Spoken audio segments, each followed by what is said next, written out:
ثابت شدہ ہو.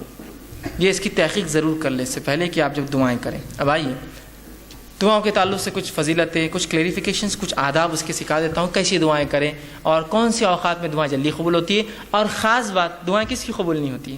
پہلے اس عنوان کا نام یہی ہم نے رکھا تھا، دعائیں کیوں قبول نہیں ہوتی. پھر پہلے میں نے کہا بہت چھوٹا عنوان ہو جائے گا، ذرا وسعت لاتے ہیں، دعا مومن کا ہتھیار. تو انشاءاللہ یہ عنوان آئے گا. بہت سے لوگ دعا قبول نہیں ہو رہی، کہاں سے ہوں گی؟ دعائیں کی شرائط میں تو اترو، پہلے کنڈیشن تو لاگو کرو. ٹھیک ہے، تو آئیے دعا کی فضیلت کیا ہے. میں نے کچھ تو باتیں رکھی اور رکھ دیتا ہوں. دعا آپ صلی اللہ علیہ وسلم فرمایا عبادت ہے، جامع ترمذی کی روایت. اسی طرح اللہ سے دعا مانگنے والا جو ہے بڑی عظمت والا عمل ہے. اللہ سے دعا مانگنا عظمت والا عمل ہے. ترمذی کی روایت ہے، آپ صلی اللہ علیہ وسلم فرمایا کہ دعا سے زیادہ عظمت والا کوئی عمل اللہ کے نزدیک نہیں ہے. دعا کرنا بہت عظمت والا عمل ہے، اور اس سے زیادہ عظمت والا اللہ کے نزدیک کوئی عمل نہیں. اسی طرح دعا تقدیر بدل سکتی ہے. آپ صلی اللہ علیہ وسلم نے فرمایا، یہ بھی جامع ترمذی کی روایت، آپ نے فرمایا اگر کوئی چیز تقدیر کو بدل سکتی ہے تو وہ دعا ہے. کتنی افضل چیز ہے نا دعا. سب کر سکتے ہیں ہم اور سب کی قبول بھی ہوتی ہے، تو دعا ہے. اسی طرح دعا نازل شدہ اور غیر نازل شدہ تمام آفت اور بلاؤں کا حل ہے. آپ صلی اللہ علیہ وسلم فرماتے ہیں، یہ جامع ترمذی کی روایت، آپ نے فرمایا اور کہا جو ہے دعا نازل شدہ آفات اور جو ابھی نازل نہیں ہوئی سب کے لیے نفع بخش ہے. لہٰذا اے اللہ کے بندو دعا ضرور کرو. مطلب جو بلائیں تم پر نہیں آئی اور جو بلائیں آئی ہوئی ہیں دونوں کو ٹالنے کا حل راستہ کیا ہے؟ دعا کرو. یہ نہیں کہا کہ اے امت مسلمہ کے ولیوں تم دعا کرو، سب سے کہا نا. اگر خاص ہوتی دعا کہ اللہ گناہ گار کی نہیں سنتا تو کہتے نا کہ اے امت مسلمہ کے نیک لوگوں تم دعا کرو، اس لیے کہ جو بلا اتری ہے اور جو اترنے والی ہے وہ اسے ٹل جاتی ہے. نہیں کہا نا، تم سب دعا کرو. ٹھیک ہے، ہم سب سے کہا. اسی طرح دعا کرنے والے کو اللہ کبھی محروم نہیں رکھتے. دعا کے لیے ہاتھ اٹھانا یہ مسنون ہے، سنت طریقہ یاد رکھیے. آپ ہاتھ اٹھانا چاہیے دعا کے لیے، لیکن ہاتھ بہت لمبے لمبے نہیں پھیلانا، سوائے اس کے کہ آپ صلی اللہ علیہ وسلم عموماً جب ہاتھ اٹھاتے تو ہاتھ نزدیک ہوتے، ملے ہوئے ہوتے. حدیث میں آتا ہے ہاتھ ملے ہوئے ہوتے. ٹھیک ہے، اور جب آپ اشد بہت شدت ہوتی تو ہاتھ کو دور نہیں کرتے. وہاں پر شدت کی دعا تو ہاتھ کھولتے جاتا ہو نہیں. جب آپ شدت سے دعا کرتے تو ہاتھ اوپر کی طرف جاتے. جتنی شدت ہوتی دعا ہوتی کہ بدر میں آپ نے ہاتھ اتنے اوپر کیے تھے کہ آپ کے بغل نظر آ رہے تھے، اور بارش نماز استسقاء میں آپ اتنے اوپر ہاتھ کرتے اور الٹے کرتے کہ آپ کا بغل نظر آتا. تو دعا کی شدت جتنی زیادہ ہوں گی آپ ہاتھ اتنے اوپر اٹھائیں گے اللہ کی طرف، اوپر کی طرف. یہ عاجزی کی علامت ہے. اور ظاہر سی بات ہے بندہ ہاتھ اٹھا رہا ہے مطلب کچھ مانگ رہا ہے، ایک بھکاری کی حیثیت سے کھڑا ہے. ٹھیک ہے، عاجزی کی علامت ہے. میں یہ بھی نہیں کہوں گا کہ ہاتھ کھلے رکھنے سے دعا نیچے گر جاتی، ایسا نہیں ہے. یہ سب اللہ کا غائب کا معاملہ ہے. لیکن ہاتھ ملانا چاہیے اور ہاتھوں کو آپ اس کی شدت کے اعتبار سے کیجئے، اور قبلے رخ ہونا بھی یہ سنت ہے، یاد رکھ. ٹھیک ہے، تو آپ صلی اللہ علیہ وسلم فرمایا دعا کے لیے ہاتھ اٹھانا مسنون ہے. اور دعا جب کرتا ہے بندہ محروم. ابن ماجہ کی روایت آپ نے فرمایا اور کہا تمہارا رب بڑا حیا کرنے والا ہے اور بڑا سخی ہے، بہت دینے والا ہے. اس کو ایک تو شرم بہت آتی اور بہت سخی ہے، بہت دینے والا ہے. تو لہٰذا جب بندہ اس کے حضور میں ہاتھ اٹھاتا ہے تو اللہ کو شرم آتی ہے، میں کیسے نہیں دوں گا اس کو. ایک مطلب بہت حیا آتی ہے اس کو کہ کوئی اس کے در پر آئے مانگے اور وہ خالی ہاتھ چھوڑے. تو اللہ کے رسول نے جب بندہ ہاتھ اٹھاتا ہے تو اللہ بڑا حیا دار ہے، بڑا سخی دینے والا ہے. تو اس کو شرم آتی ہے، حیا آتی ہے کہ اس بندے نے جس نے ہاتھ اٹھایا اس کو خالی کیسے جانے دے. تو کچھ نہ کچھ ضرور ڈالتا ہے آپ کی جھولی میں، یاد رکھیے. یا تو چیز کے بدلے چیز، دعا کے بدلے اس کے بدلے آخرت میں ثواب، یا اس کے بدلے ایک مصیبت ٹالتا ہے، اس لیے کہ اس کو حیا آتی ہے آپ کو لوٹانے کے اندر. ٹھیک ہے، تو ہاتھ اٹھانا بڑا سنت ہے اور اللہ سے دعا. اسی طرح جو ہے دعا کے تعلق سے بات آتی ہے، اس کے کچھ آداب ہیں، ان آداب کا بھی لحاظ رکھیں. ان آداب کا ہم لحاظ نہیں رکھیں گے تو ہو سکتا ہے دعا جو آپ کہتے ہیں قبول نہیں ہو رہی ہے، ہم کو لگ رہا ہے اس کا ہو سکتا ہے. آئیے سنیے دعا مانگنے کے لیے جو ادب رکھنا. جامع ترمذی کی روایت ہے، ایک شخص آیا، 2 رکعت نماز پڑھی، نماز کے بعد اس نے دعا کی اے اللہ میری مغفرت کر، مجھ پر رحم کر، اور اس کے بعد چلا گیا. آپ نے کہا اس کی قبول نہیں ہوئی. صحابہ نے کہا اس کی قبول نہیں کیوں؟ تو آپ نے فرمایا جب دعا کرو تو سب سے پہلے اللہ کی حمد و ثنا کرو، تعریف بڑائی بیان کیجیے اللہ کی. سورہ فاتحہ ہے، سورہ اخلاص ہے، اللہ کی حمد و ثنا. اس کے بعد مجھ پر درود بھیجو اور اس کے بعد اپنی حاجت رکھو. تو دوسرے صحابی نے سن لیا، فوراً گئے، نماز پڑھی، اس کے بعد الحمد ثنا کی اور رسول اللہ صلی اللہ علیہ وسلم پہ درود بھیجا، اور اس کے بعد جو ہے اپنی دعا کہ اللہ کے رسول نے فرمایا اس کی قبول ہوئی. یہ ادب ہے دعا کا، یاد رکھیے. ان کو ضروری نہیں کہ آپ جلدی میں ہو، مصیبت میں ہو تو آپ سیدھے پکارے اللہ کو، لیکن جب آپ اطمینان سے دعا کر رہے ہیں تو ضرور اس ادب کا لحاظ رکھیے کہ پہلے اللہ کی حمد و ثنا، نبی اکرم صلی اللہ علیہ وسلم پر درود، اپنی حاجت اس کے بعد رکھیے، اور اس کے اندر بالخصوص اپنی مغفرت کے ساتھ شروع کیجیے. اللہ میری مغفرت، اس کے بعد میرے فلاں عمل اور فلاں عمل اور فلاں عمل. ٹھیک. اسی طرح دعا جامع ہو، کم الفاظ والی ہو اور 2 ٹوک ہو.